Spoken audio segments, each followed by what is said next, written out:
ರಾಜ್ಯ ಬಿಜೆಪಿ ಯಾಕೆ ಯಡಿಯೂರಪ್ಪ ಅವರು ಮುಖ್ಯ? ಇದು ಒಂದನೇ ವಿಚಾರ.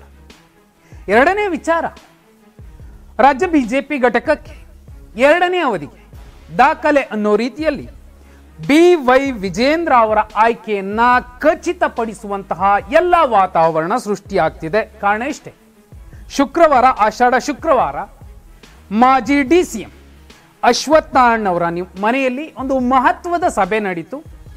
ಬಹುಪಾಲು ರಾಜ್ಯ ಬಿಜೆಪಿಯ ಮತ್ತು ರಾಜ್ಯ ಕಂಡಂತಹ 5 ಮುಖ್ಯಮಂತ್ರಿಗಳು, ಪ್ರತ್ಯಕ್ಷವಾಗಿ ಮತ್ತು ಪರೋಕ್ಷವಾಗಿ 5 ಮಾಜಿ CMಗಳು ವಿಜೇಂದ್ರ ಅವರ ಬೆನ್ನಿಗೆ ನಿಂತರು. ಅಷ್ಟೇ ಅಲ್ಲ, 3 DCMಗಳು ಕೂಡ ವಿಜೇಂದ್ರ ಅವರ ಪರವಾಗಿ ರೈಟ್ ಮಾರ್ಕ್ ಹಾಕಿದ್ದಾರೆ. ಯಾರವರು, ಏನಾಯ್ತು? ಅದಕ್ಕೂ ಮುಂಚೆ ಯಡಿಯೂರಪ್ಪ ಇಲ್ಲದ ಬಿಜೆಪಿ, ಯಡಿಯೂರಪ್ಪ ಇರುವ ಬಿಜೆಪಿ ತಾಕತ್ತೇನು? 2 ಅಂಕಿಯ ಪಕ್ಷವನ್ನ ಅಧಿಕಾರದ ಗದ್ದುಗೆಗೆ ತಂದು ಕೂರಿಸಿದಂತಹ ಬಿಜೆಪಿಯ, ರಾಜ್ಯ ಬಿಜೆಪಿಯ ಅತ್ಯಂತ ಪ್ರಭಾವಿ ನಾಯಕ ಯಡಿಯೂರಪ್ಪ ಅವರು. ಕಾರಣ ಇಷ್ಟೇ ನೋಡಿ, ಯಡಿಯೂರಪ್ಪ ಅವರು ಇಲ್ಲದಾಗ ಬಿಜೆಪಿ ಬಂದಂತಹ ಸ್ಥಾನಗಳೆಷ್ಟು, ಯಡಿಯೂರಪ್ಪ ಅವರು ಇದ್ದಾಗ ಎಷ್ಟಿತ್ತು? 2004ರಲ್ಲಿ 79 ಸ್ಥಾನಗಳನ್ನ ಬಿಜೆಪಿ ಗೆದ್ದಿತ್ತು ಯಡಿಯೂರಪ್ಪ ಅವರ ನೇತೃತ್ವದಲ್ಲಿ.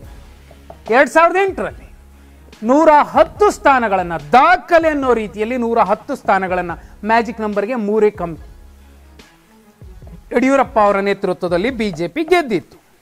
ಆನಂತರ ಒಂದಷ್ಟು ಬದಲಾವಣೆಗಳಾಯಿತು, ಅವರು ಕೆಜೆಪಿ ಕಟ್ಟಿದ್ರು. ಆ ಸಂದರ್ಭದಲ್ಲಿ ಯಡಿಯೂರಪ್ಪ ಅವರ ಒಂದು ಅನುಪಸ್ಥಿತಿಯಲ್ಲಿ ಬಿಜೆಪಿ ಗಳಿಸಿದ್ದೆಷ್ಟು?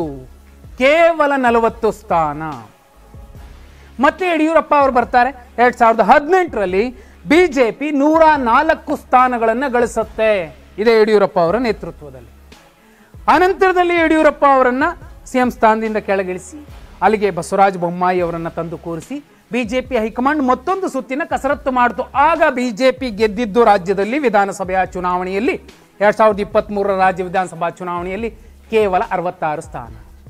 2028ಕ್ಕೆ ಮತ್ತೆ ಅಧಿಕಾರದ ಸನಿಹಕ್ಕೆ ಬಿಜೆಪಿಯ ನಂಬರ್ ಬರಬೇಕು ಅಂದ್ರೆ ಯಡಿಯೂರಪ್ಪ ಅನ್ನುವಂತಹ ಲೆಗೆಸಿ ಬೇಕೇ ಬೇಕು. ಆ ಕಾರಣಕ್ಕೋಸ್ಕರನೇ ವಿಜೇಂದ್ರ ಅವರನ್ನ ಹೊರತುಪಡಿಸಿ ರಾಜ್ಯಾಧ್ಯಕ್ಷ ಸ್ಥಾನಕ್ಕೆ ಮತ್ತೊಬ್ಬರನ್ನ ಬಿಜೆಪಿ ಹೈಕಮಾಂಡ್ ತಂದು ಕೂರಿಸುವಂತಹ ಸಾಧ್ಯತೆಗಳು ಇಲ್ಲವೇ ಇಲ್ಲ ಅಂತಲೇ ಹೇಳಬಹುದು. ಒಂದು ಫೋನ್ ಕಾಲ್ ರಾಜ್ಯ ರಾಜಕಾರಣದ ಬಹುದೊಡ್ಡ ಮಾಸ್ ಲೀಡರ್, ಪ್ರಭಾವಿ ನಾಯಕ ಮಹತ್ವದ ಸಂದೇಶವನ್ನ ದೆಹಲಿಯ ಮೂಲಕ ರಾಜ್ಯಕ್ಕೆ ರವಾನಿಸ್ತಾರೆ. ಆ ನಂತರದಲ್ಲೇ ಯಾರೆಲ್ಲ ಕಲ್ಲುಬಂಡೇನಾದ್ರೂ ರಾಜ್ಯಾಧ್ಯಕ್ಷರನ್ನು ಮಾಡಿ ಅನ್ನುವಂತಹ ಹೇಳಿಕೆಗಳನ್ನು ಕೊಟ್ಟಿದ್ರೋ ಸದಾನಂದ ಗೌಡರು, ಅವರೂ ಕೂಡ ಆಷಾಢ ಶುಕ್ರವಾರ ಅಶ್ವತ್ಥನಾರಾಯಣ ಅವರ ಮನೆಯಲ್ಲಿ ಕಾಣಿಸ್ಕೋತಾರೆ. ಇದೇ ವಿಜೇಂದ್ರ ಅವರ ಬೆನ್ನಿಗೆ ನಿಂತ್ಕೊಂಡು ಮಾತಾಡಪ್ಪ, ಮಾತಾಡು ಅಂತ ಹೇಳ್ತಾರೆ. ಅದು ನಗ್ನಗ್ತಾ ಸದಾನಂದ ಗೌಡರು. ಯಾರ್ಯಾರು ಇವತ್ತು ವಿಜೇಂದ್ರ ಅವರೇ ರಾಜ್ಯಾಧ್ಯಕ್ಷರಾಗಿ ಮುಂದುವರಿಬೇಕು ಮತ್ತೊಂದು ಸುತ್ತಿಗೆ ಅಂತ ಹೇಳ್ತಿದ್ದಾರೆ ಅಂದ್ರೆ, ಮೊದಲಿಗೆ ಯಡಿಯೂರಪ್ಪ ಅವರು, ಜಗದೀಶ್ ಶೆಟ್ಟರ್ ಅವರು ವಿದೇಶಿ ಪ್ರವಾಸದಲ್ಲಿ ಇರಬಹುದು, ಬಸವರಾಜ ಬೊಮ್ಮಾಯಿ ಅವರು ಪ್ರತ್ಯಕ್ಷವಾಗಿ ಪರೋಕ್ಷವಾಗಿ ಒಂದಷ್ಟು ವ್ಯತ್ಯಾಸಗಳಾಗಿತ್ತು ಕಳೆದ 2-3 ದಿನಗಳಿಂದ. ಆ ನಂತರದಲ್ಲಿ ಇವತ್ತು ಸದಾನಂದ ಗೌಡರು ಕೂಡ ವಿಜೇಂದ್ರ ಅವರ ಪರವಾಗಿ ನಿಂತಿದ್ದಾರೆ.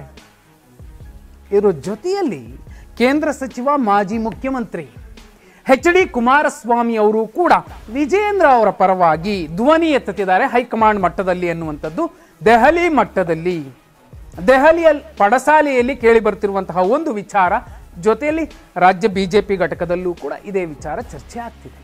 ಇವರಲ್ಲದೆ ಇವತ್ತು ಅಶ್ವತ್ಥನಾರಾಯಣ ಅವರ ನಿವಾಸದಲ್ಲಿ ಖುದ್ದು ಅಶ್ವತ್ಥನಾರಾಯಣ ಅವರು, ಮಾಜಿ DCM M ಗೋವಿಂದ ಕಾರಜೋಳ ಅವರು, R ಅಶೋಕ್ ಅವರು, ಇಷ್ಟೂ ಜನ ಇಲ್ಲ ವಿಜೇಂದ್ರ ಅವರು ಮತ್ತೊಂದು ಸುತ್ತಿಗೆ ರಾಜ್ಯಾಧ್ಯಕ್ಷರಾಗಬೇಕು ಅನ್ನುವಂತಹ ಸಂದೇಶವನ್ನ ರವಾನಿಸ್ತಾ ಇದ್ದಾರೆ. ಇವರ ಜೊತೆಯಲ್ಲಿ ಒಂದಷ್ಟು RSSನ ನಾಯಕರು ಕೂಡ ಇದೀಗ ವಿಜೇಂದ್ರ ಪರವಾಗಿ ನಿಲ್ಲೋ ಮೂಲಕ ಏಕಾಗ್ರೀವವಾಗಿ, ಯಾಕಂದ್ರೆ ಶನಿವಾರ ಅಥವಾ ಭಾನುವಾರದ ಮಧ್ಯೆ ಹೈಕಮಾಂಡ್ ಅಣತಿಯ ಮೇರೆಗೆ ಅಭಿಪ್ರಾಯ ಸಂಗ್ರಹಿಸೋದಕ್ಕೋಸ್ಕರ ಭೂಪೇಂದ್ರ ಯಾದವ್ ಅವರು ಬರ್ತಿದ್ದಾರೆ. ಅವರು ಬಂದಾಗ ಒಂದೇ ಸಾಲಿನ ಸಂದೇಶವನ್ನ ಇಲ್ಲಿನ ಬಹುಪಾಲು ನಾಯಕರು ಬಿಜೆಪಿಯ ರಾಜ್ಯ ಘಟಕದ ನಾಯಕರು ಕೊಡ್ತಾರೆ. ಅದು ವಿಜೇಂದ್ರ ಅವರೇ ಇರಲಿ ಅನ್ನುವಂತಹ ಅಭಿಪ್ರಾಯವನ್ನು ಕೊಡ್ತಿದ್ದಾರೆ. ಯಾರೋ ಒಂದಷ್ಟು ಜನ ಉಚ್ಚಾಟಿತರಾಗಿರ್ತಕ್ಕಂಥವ್ರು ಅಥವಾ ಒಂದಷ್ಟು ಅವರ ಬೆನ್ನಿಗೆ ನಿಂತಹ ಸಣ್ಣ ಪುಟ್ಟ ನಾಯಕರು ಅವರನ್ನೂ ಕೂಡ ವಿಶ್ವಾಸಕ್ಕೆ ತೆಗೆದುಕೊಳ್ಳುವಂತಹ ಕೆಲಸವನ್ನು ವಿಜೇಂದ್ರ ಅವರು ಮಾಡ್ತಿದ್ದಾರೆ. ಆದರೆ ಅವರು ಸಣ್ಣ ಪುಟ್ಟ ವ್ಯತ್ಯಾಸಗಳಿರುತ್ತೆ. ಒಂದು ಮನೆಯಲ್ಲಿ 100% ಪಾಸಿಟಿವೇ ಇರುತ್ತೆ ಅಂತ ಅಲ್ಲ, ಒಂದು 4%, ಇನ್ನು 96% ಒಳ್ಳೇದಿರುತ್ತೆ. ಏನು ಮಾಡೋಕ್ಕಾಗಲ್ಲ. ಎಲ್ಲರನ್ನ ಸರಿದೂಗಿಸ್ಕೊಂಡು ಹೋಗಬೇಕು. ಆ ಒಂದು ತಾಳ್ಮೆ, ಸಹನೆ, ಸಂಯಮ ವಿಜೇಂದ್ರ ಅವರಲ್ಲಿ ಕಾಣಿಸ್ತಿದೆ. ಅವರು ರಾಜ್ಯಾಧ್ಯಕ್ಷರಾಗಿ ಆಯ್ಕೆ ಆದಾಗಿನಿಂದ ಇಲ್ಲಿಯ ತನಕ. ಇದೀಗ ಮುಂದಿನ ಎದುರಾಗಬಹುದಾದಂತಹ ಜಿಲ್ಲಾ ಪಂಚಾಯತ್, ತಾಲೂಕ್ ಪಂಚಾಯತ್ ಚುನಾವಣೆ, BBMP ಚುನಾವಣೆ, ಸ್ಥಳೀಯ ಸಂಸ್ಥೆಗಳ ಚುನಾವಣೆ, ಎಲ್ಲದರಲ್ಲೂ ಕೂಡ ವಿಜೇಂದ್ರ ಅವರ ಯುವ ಪಡೆಯ ನಾಯಕತ್ವ ಮತ್ತು ಹಿರಿಯರ ಸಲಹೆಯನ್ನಾಧರಿಸಿದ ಮಾರ್ಗದರ್ಶನದ ಅಡಿಯಲ್ಲಿ ಹೋಗ್ತಿರುವಂತಹ ವಿಜೇಂದ್ರ ಅವರ ನಡೆ ಮತ್ತು ನುಡಿ ರಾಜ್ಯ ಬಿಜೆಪಿ ಘಟಕಕ್ಕೆ 2ನೇ ಸುತ್ತಿಗೆ ಅವರೇ ರಾಜ್ಯಾಧ್ಯಕ್ಷರಾಗುವಂತಹ ಎಲ್ಲ ಲಕ್ಷಣಗಳು ಸ್ಪಷ್ಟವಾಗಿದೆ.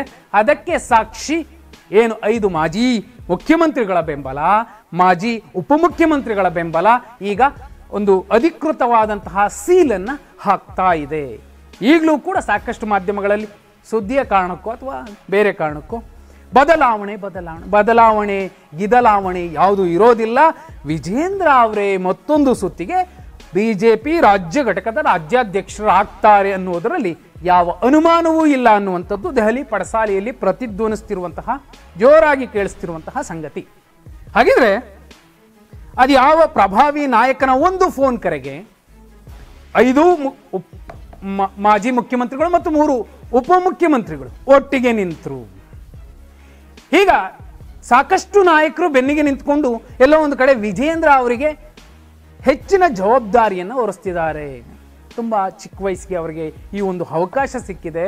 ಈ ಅವಕಾಶವನ್ನು ಅವರು ಸದುಪಯೋಗ ಪಡಿಸ್ಕೋಬೇಕಾಗುತ್ತೆ. ಒಂದು ಸುತ್ತಿಗೆ ಈಗಾಗಲೇ ಅವರು ಎಷ್ಟು ಸಾಧ್ಯನೋ ತಮ್ಮ ಸಾಮರ್ಥ್ಯ ಮೀರಿ ಶ್ರಮಿಸಿದ್ದಾರೆ. ಅದಕ್ಕೆ ಸಾಕ್ಷಿ ಕಳೆದ ಲೋಕಸಭಾ ಚುನಾವಣೆಯಲ್ಲಿ ರಾಜ್ಯದಲ್ಲಿ ಬಿಜೆಪಿ ಗಳಿಸಿದಂತಹ ನಂಬರ್. 2028ಕ್ಕೂ ಕೂಡ ಈಗಲಿಂದಲೇ ಕಸರತ್ತು ಮಾಡ್ತಿರುವಂತಹ ವಿಜೇಂದ್ರ ಅವರ ಪಡೆ ಬಹುದೊಡ್ಡ ನಿರೀಕ್ಷೆಯಲ್ಲೇ ವಿಜೇಂದ್ರ ಅವರನ್ನ ನೋಡ್ತಿದೆ ಮತ್ತು ಅವರ ಪರವಾಗಿ ಕೆಲಸ ಮಾಡ್ತಿದೆ. 2028ರ ಚುನಾವಣೆಯಲ್ಲಿ ಅವರ ತಂದೆಯ ರೀತಿಯಲ್ಲೇ ಬಹುದೊಡ್ಡ ಮ್ಯಾಜಿಕ್ ಅನ್ನ ವಿಜೇಂದ್ರ ಅವರು ಮಾಡ್ತಾರಾ? ಕಮೆಂಟ್ ಮಾಡಿ.